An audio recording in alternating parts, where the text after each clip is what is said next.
মাত্র একটা ডিমে কেক, এটাও হয় নাকি? স্পঞ্জি স্পঞ্জি কেক, তাও আবার একটা ডিমে? হ্যাঁ গাইস, একদম ঠিক শুনেছো। তো চলো তোমাদের একদম লাইভ প্রুফ দেখাবো আজকে যে একটা ডিমে কতটা স্পঞ্জি কেক হতে পারে। তো প্রথমে একটা ডিম পোলট্রির ফাটিয়ে নাও।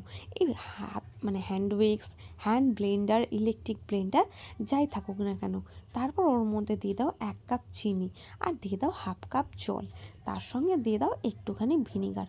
এবার সব কিছুকে ভালো করে ঘাঁটিয়ে নাও, আর দিয়ে দাও একটু বেকিং পাউডার, একটু বেকিং সোডা।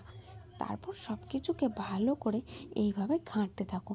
ডিম যত ঘাঁটবে ফোম হবে, তত কিন্তু কেকটা স্পঞ্জি হবে।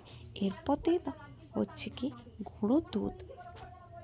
গুঁড়ো দুধটা গিয়ে পাতাটাই উল্টে গেল, ধ্যার তেরেকোটোর ঢাকনাটা। আমি কিন্তু এই কাপে মেজারমেন্ট করে নিয়েছি, তোমরা মেজারমেন্টটা নিজেদের মতো করে করে নিও। তারপর এখানে দিয়ে দিয়েছি 1 কাপ ময়দা। যেহেতু আমি এটা হ্যান্ড ব্লেন্ডারে করছি, সেজন্য একটু সমস্যা হচ্ছে, কোনো ব্যাপার না। তারপর দিয়ে দিয়েছি 1/2 কাপ কোকা পাউডার। আমি এটা চকলেট কেক করছি, তোমরা চাইলে এই সেম মেজারমেন্ট নিয়ে যে কোনো কেকই কিন্তু করতে পারো। তো চলো, তারপর বৌদিকে বললাম এটা চামচ দিয়ে করলো, আর ওই 1 কাপ মাত্র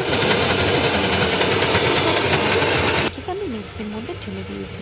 মিক্সিতে মিনিমাম 3 থেকে 4 মিনিট মতো ভালো করে ব্লেন্ড করে নেওয়ার পর সেটাকে একটু রেস্টে রেখে দিয়েছিলাম। আর এদিকে একটা কেকের মোল্ড নিয়ে নিয়েছি।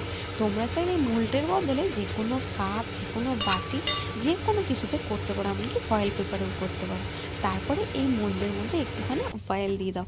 অয়েলটাকে ভালো করে মাখিয়ে নিয়ে ওপর থেকে একটুখানি ময়দা ছড়িয়ে দাও।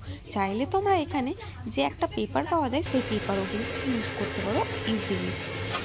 তারপর এদিকে আমি একদিকে কড়াই গরম করতে বসিয়ে দিয়েছি, গ্যাসটাকে অন রেখে। ও মধ্যিখানে প্লেটটা দিতে ভুলে গেছিলাম, সরি। তো চলো, তারপর এটাকে এদিকে আমি একটুখানি কাজু কেটে নিচ্ছি ঠিকভাবে কুচি কুচি করে গার্নিশিং করার জন্য। তো চলো, পেস্টটাকে এই মোল্ডের মধ্যে সুন্দর করে ঢেলে ঝাঁকানাকা করে এটাকে একটু সমান করে দেবো, যাতে ভেতরে যে লাম্পসগুলো থাকে সেই লাম্পসগুলো না হয়, বুঝে যায়। তারপর ওপর থেকে গার্নিশিংয়ের জন্য কি করতে হবে বলো তো গাইস?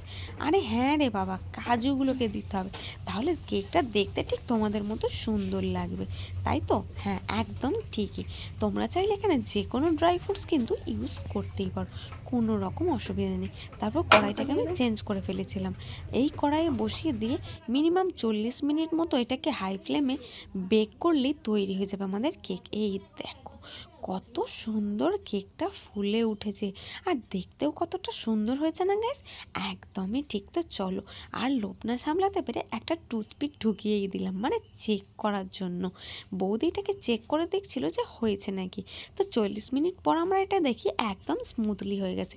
এবার পালা হচ্ছে কি, দেখে তো আর সামলাতে পারছে না, বলছে চ চ চ এটাকে কেটে দেখা যাক খেতে কেমন হয়েছে। এই ফার্স্ট টাইম আমার এই চকলেট কেক এত সুন্দর খেতে হয়েছে। ওপর থেকে তোমরা চাইলে কিন্তু অন্যভাবে গার্নিশ করতে পারবে। এই ক্যামেরাটা আমার দাদা ধরেছিল, আমি তো অবাক। আমার দাদা কিন্তু ক্যামেরা একদমই ধরা পছন্দ করে না। দেখো গাইস ঠিক কতটা স্পঞ্জি হয়েছে, আমার কিন্তু দারুণ লেগেছে পার্সোনালি। খেতেও যতটা টেস্ট হয়েছিল, দেখতেও কিন্তু ঠিক ততটাই সুন্দর হয়েছিল। তারপর কাটার পালা, চলো কেটে এবার খেয়ে দেখাই। আর দাদাকে বলছিলাম আমি খাই, তুই ক্যামেরাটা দেখা। ও আমাকে বলছে আমি পারবো না, আমি খাবো, তুই দেখা। দিয়ে কেকটাকে নিয়ে উল্টো দিকে ঘুরে যাচ্ছে। ও ক্যামেরার সামনে আসাটা একদম অপছন্দ করে। তারপর আমি খেতে বসে পড়েছি। এই দেখো, তো কেমন লেগেছে এই রেসিপিটা জানাতে ভুলো না।